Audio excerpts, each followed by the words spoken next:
All right, well, it was the shocker of the evening. Bernie Sanders ending up taking Michigan. I say shocker because virtually all the polls prior to, including one just a day before, had Hillary Clinton up north of 20 points. But it's the reason for that, we're told now after the fact. A lot of residents of the state of Michigan, and maybe this is par for the course throughout the Rust Belt, not big fans of trade agreements.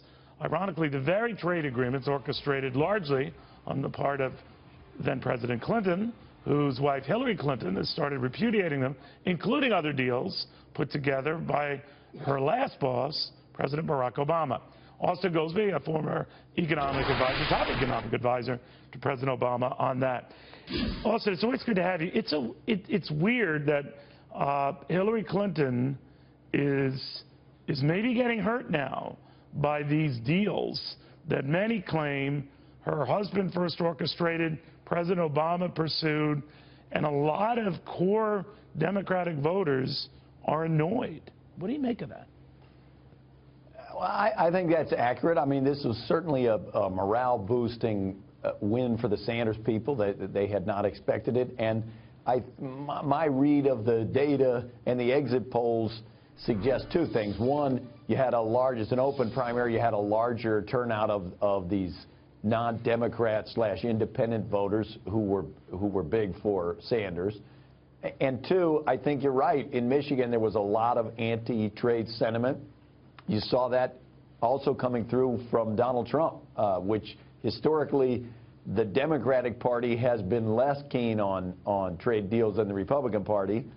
But you kind of saw in Michigan both sides rising to prominence with this what I consider a bit of an economic isolationist message, and I just think that's a reality of where the country, that part of the country is feeling. I agree with you. I think you articulated that very well, and it worries me in terms of reaching out, scoring trade deals. I understand what Donald Trump is saying. I certainly can understand the angst that Bernie Sanders is raising.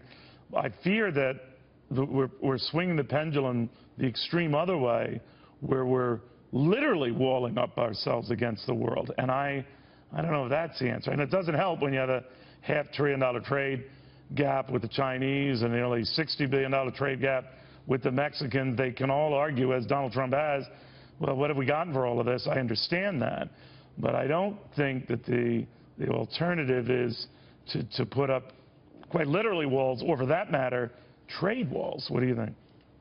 Well, look, I agree. We've talked about this many times, and I'm an economist, so all of the economists are not going to be for let's put up walls, trade walls, regulatory walls, or physical walls.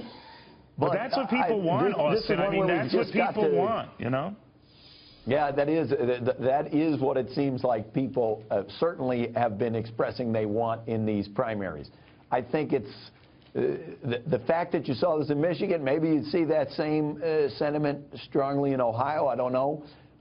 It's likely to mean, since you're seeing it on both sides, you got these pressures on the Republicans and the Democrats, I bet you're not going to hear a lot of people out championing, yes, let's try to reduce the trade barriers, or let's try to promote U.S. exports. It seems like we're going for a little more turning inward. Yeah, I think this Asian trade deal, by the way, is dead in this environment. But real quickly, your thoughts on Donald Trump and how much of a threat he could be, whether it's Hillary Clinton or Bernie Sanders.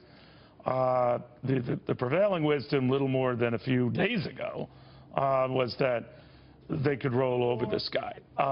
Now, these odd coalitions that he's building are way beyond the typical Republican base.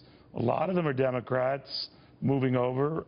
What do you think? Yeah, I would say most of the Democrats I talk to, they don't know. They don't know what it means. Yeah. At first it seems like by the conventional rules of presidential campaigns, if somebody proposes a $10–12 trillion tax cut that would blow up the deficit, or advocates things like a wall, or says offensive stuff about this, that, or the other group, that would be disqualifying. But it clearly isn't, and he reshuffles the deck in a way that I just don't know. Does he have more people, or does the new coalition of America, the new demographic coalition, have more people. I certainly hope that the new coalition has more, but as you say, there's a lot of reshuffles. Well, two things I've concluded.